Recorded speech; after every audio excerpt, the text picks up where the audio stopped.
A passion is something that you need to pay a price for because it's so damn important. It's a sacrifice, and because you're doing it, right, you're doing it for someone. Everyone, welcome to Own Your Story. Today I'm speaking to Richard. So Richard is a writer, a technologist, and a triathlete. This is new. Yeah. So how I got to know Richard was we published our first book in March 2017. So today I'm speaking to Richard to find out more about his value creations for himself and to the world. Yeah. Let's start with your concept of angel and giant, because when we first met, this is one of the first few things that you shared with me about having angel and giant in your life. Yeah. So what is it about? The first one are angels. These people are the ones that come along to give you maybe like guidance or mentorship, and they should be treasured pretty much because they are the ones with the wisdom, right? And more often than not, you are going through life without knowing much, and you're in seek of knowledge. And angels are usually the ones with that, and they will be the ones who can guide you. Right? So those are angels, but like any angel, they'll come along when you need them, and they won't be around for long. The giants are the other ones who are really, really hard to find. They probably come around like once in a blue moon, but they're the ones where they will pick you up and put you on their shoulder. Right. And you sit on their shoulder and they'll take you places. So this is like maybe the kind of person who would hire you for your next big job, or maybe take you into a career path that you have never imagined possible, that will change your life forever. I see. And you always look back at these giants as a game changer or a life changer in your path through life, and they're the ones that you always remember. The things with giants compared to angels is that giants pick you. If they see that you are of value or you're someone with qualities that they do enjoy or like, they would support you and carry you to your next phase in life. For the angels are the ones where they are mentors. You seek them out and you know they're there, and then they will help you along the way. Those are the major differences. I see. You talk a lot about creating values as well. Can you share with us what's your concept of creating value and what's the importance of value? Okay. Yeah. So when I came up from corporate life, I was like most people. I didn't really know what to do with myself. I was kind of empty. Right. Because in the corporate world, you're in this HR bubble. You were quite long, after 10, how many years were you in corporate? I was in like 12 to 13 years. 12 to 13, and then you left corporate. Okay. I was in this corporate bubble, and when you come out from a corporate bubble, right, the bubble just bursts and you don't have anything. So you're literally pretty lost. Yeah. And you start to wonder, what are the things that you want to do. I eventually met one giant who actually showed me the way,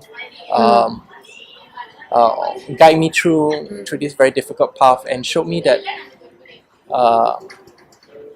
everything that I've read, all the self-help books that I've read, and all the religious beliefs that can help guide you, whatever advice that I've gotten can actually be pointed to two things that you have to do every single day. And I asked what it was, and the two things are pretty simple. Is to lead a life where you wake up every day creating value for people. If you look at all the leaders, that's what they do every day. They literally create value, mentor people. They help build a company that supports thousands of employees. Companies as a whole is trying to create value for their customers, and fail to do that will be pretty hard in this world. And so through creation of value, you will soon realize what you're passionate about, because you enjoy doing the things you're doing that will eventually bring meaning or help someone. A lot of people say go for money first. Actually, money is the byproduct of creation of value. You can't create value in a company. Yeah. Then you get fired and you won't get paid. Yeah. Right? So in the corporate, it's the same thing as well. You are creating values. Yeah. Startup corporate is the same thing. Yeah. So that's creation of value. The second one is to constantly build relationship with people, meaningful relationship. Because if you look at it, everything that we do in our life deals with people. True. If you want to start a project in a company, you need people to help you out. You need your boss for guidance. You need investors to invest in your project. You need people to believe in you, and you need people for you to believe in them.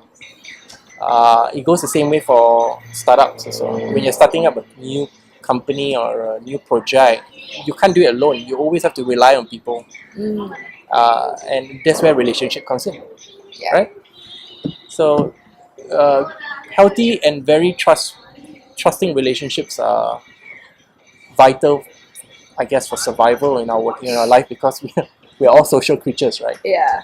So creation value and building meaningful relationships are the two key areas of my daily activities that drives me every day. Because I know, and I've read many times, and I've seen it many times in my eyes, when someone dies, right?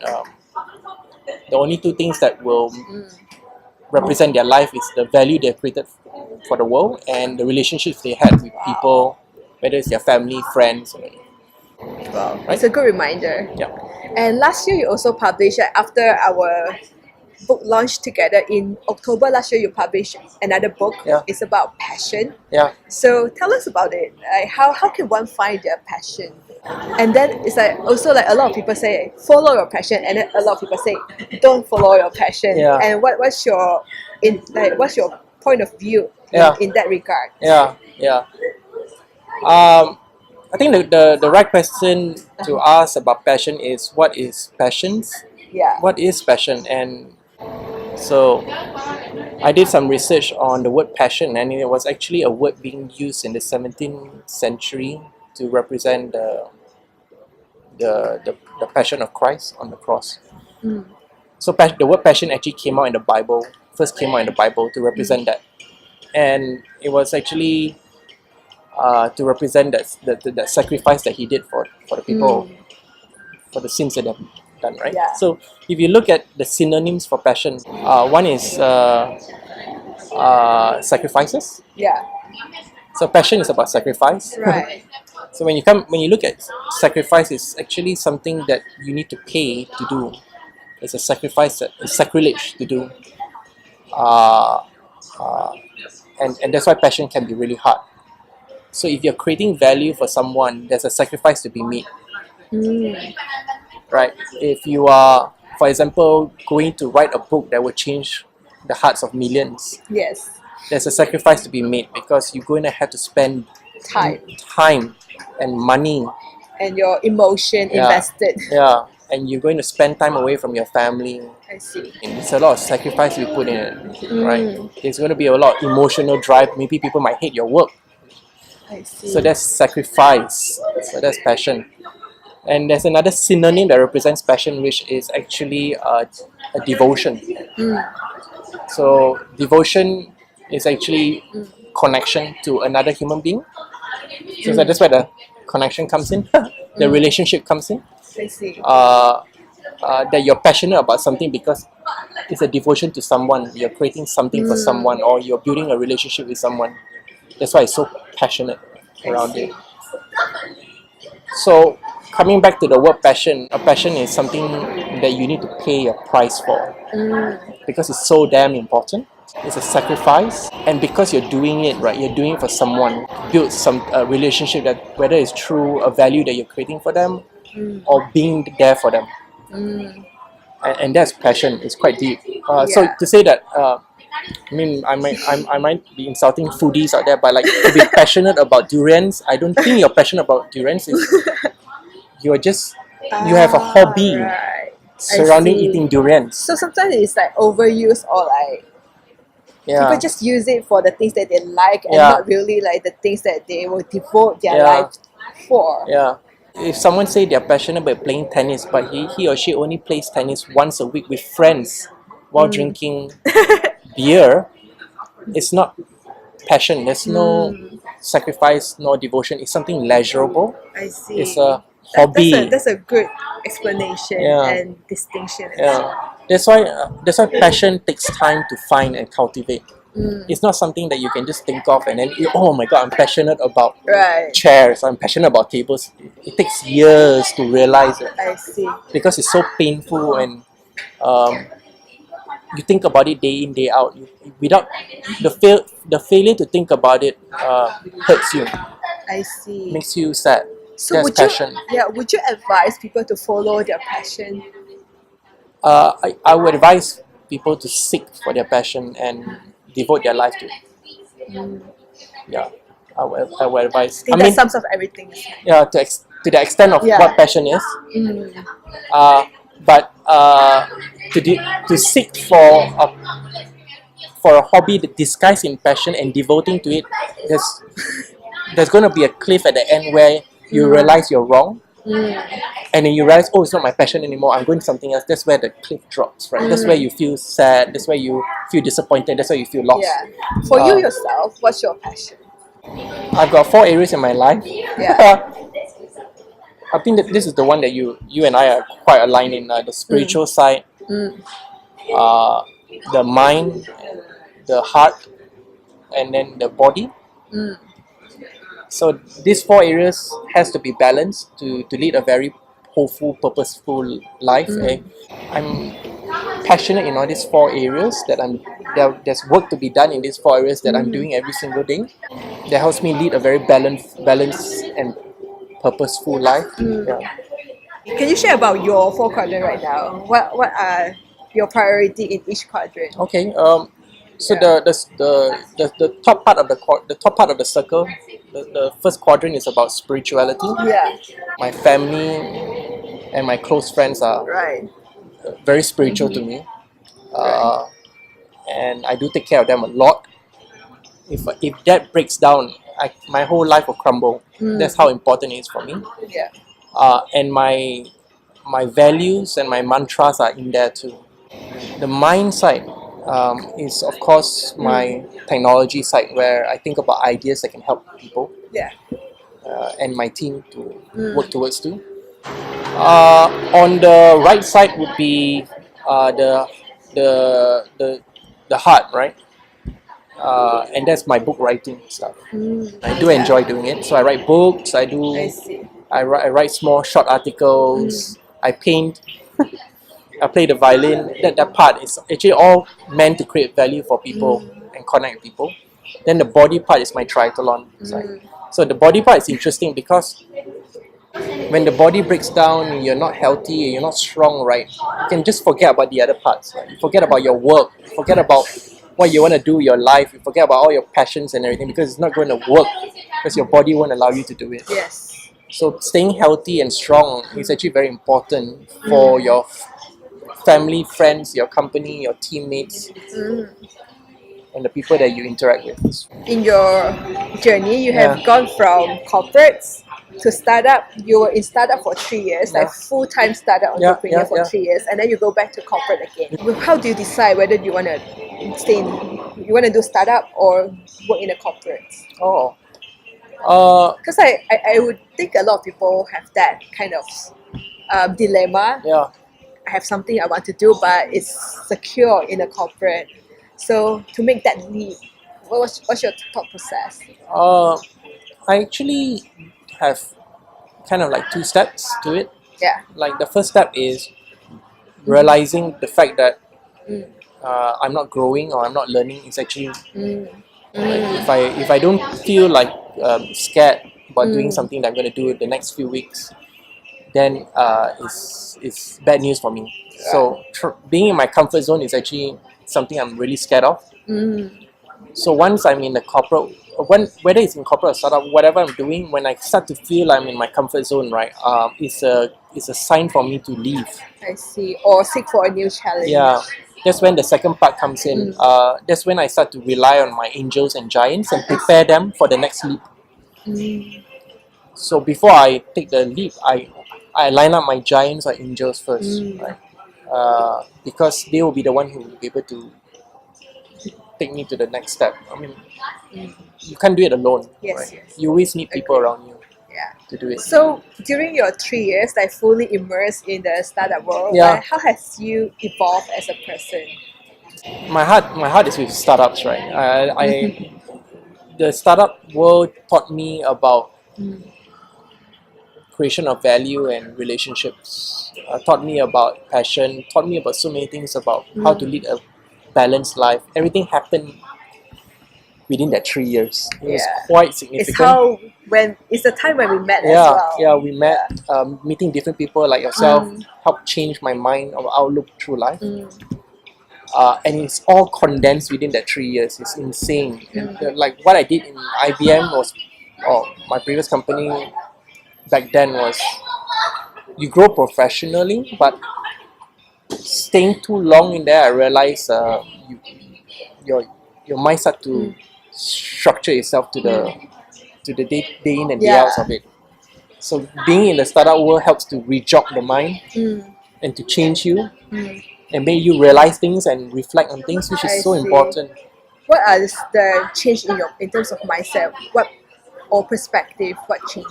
I More mean, specifically. to try and dampen that ego inside and look and think in a way on how to better your environment as an entrepreneur, I think is very important. Because if you look at how entrepreneurs think, they are constantly trying to create value for people. When they fail to do so, there's no money that's going to come in. So it's almost like they're always in survival mode to create value. Whereas if you're in the corporate world, you don't create value, you can still survive. You can hide in the corner there and no one knows you're there, you still get your end of the month pay. That's very true. Yeah, so Yeah. I like that survival mode thing. So no doubt that even though right now I'm in a corporate world slash startup, because I would still want to go back to the community to maybe to learn more things I see. from them. Yeah. It's quite important. So what would the best investment that you have made in the past, say, 3 years in terms of money, effort, or time? Starting a family. Starting a family is like starting a business. Yeah. Actually, it's really, really rewarding. I like the responsibility of being a father. You get to grow someone, grow your kids.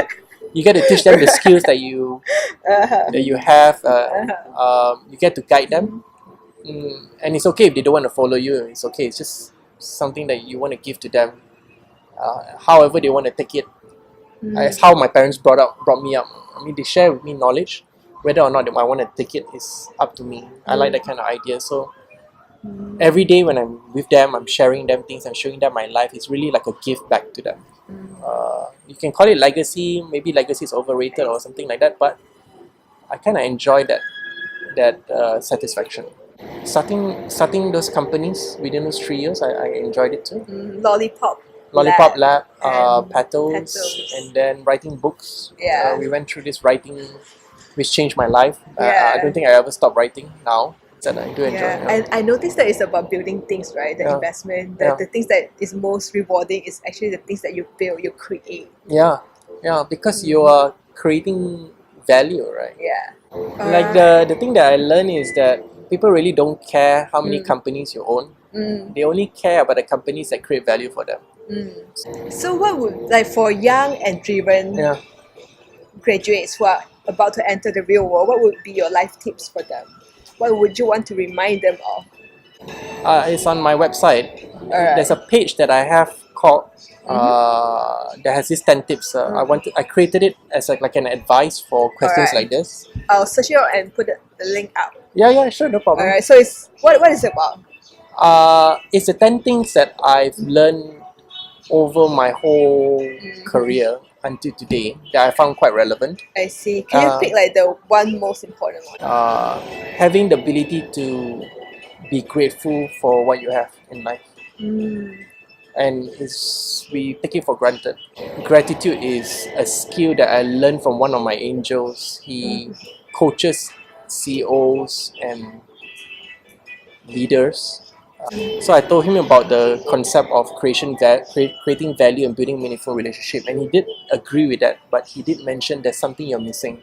I said, what it is? He said it's gratitude. And that's what's going to make your life richer. Like, for example, gratitude is the fact that we are here sitting down talking with technology in front of us, nice setting, it's cooling, we got a beautiful day out here, and it's all free. I got another tip. Run your life based on your values. I think it's very, very important. In any environment that you're going to work in the future, there's going to be a lot of politics. But what I do know is leaders do appreciate individuals who stand by their values and operate by their values. So my website, the front part there, distills or actually hints what my mantras and values are. And my current manager, before I worked with him or went under him, he read my website and he knows exactly what my values are. And I'm so serious about it to the point that I'm willing to lose my job to maintain my integrity. And this is something that I learned from IBM, that integrity is placed at the highest point because you're constantly building meaningful relationships with people. Yeah. And relationships relies on trust. Okay. Yeah, so before we go to the last questions, where can people find out about your work, your articles, your artwork? So you can go to my website, is ROPT, that's my initials, create, CREATE.com. Right. So I have my writings there, my books are there, my artworks are there, my advice is there, the books that I've read is also there. Oh, you have a bookshelf, right? Yeah. Okay. So I list down all the books that I've read, the musics that I like, the podcasts that I'm following. So if you want to know what I read or listen to, you can just simply follow. Okay, cool. Thank you. Right, so we come to our last questions today. So what's your definition of a life well lived? If I live a life where I created a lot of value for people and I build a lot of relationships, meaningful relationships with people, that means I don't cheat, I stick by my values, I respect people, not have my ego in the way too much. That would be a well-lived life. And in order to operate these two things, you need to also consider the balance of life, which is the 4 quadrants. Yeah, in extension to that, what's the impact that you want to make through your work? Create products that delight people, my clients or stakeholders, whether it's a book or a technology product. The other one, serve my family to my utmost. Alright, so can I say that we are expecting a new book from you this year? Definitely, yeah. Okay. Yeah. So the cool part about books is that you can easily share whatever I'm saying. You can easily share it with anyone. If not, I'm not writing books for fame or anything like that. It's just either to sell or to give out to people that I really care about. That's it. I think it's a very, very nice culture. One of the cool part about writing a book is that not only can you sign it, but you can write a lovely note to the person that's receiving it. Like that I agree. Yeah, it really, really meaningful stuff, man. It's like you don't need technology to do that. It's just a pen. Change someone's heart.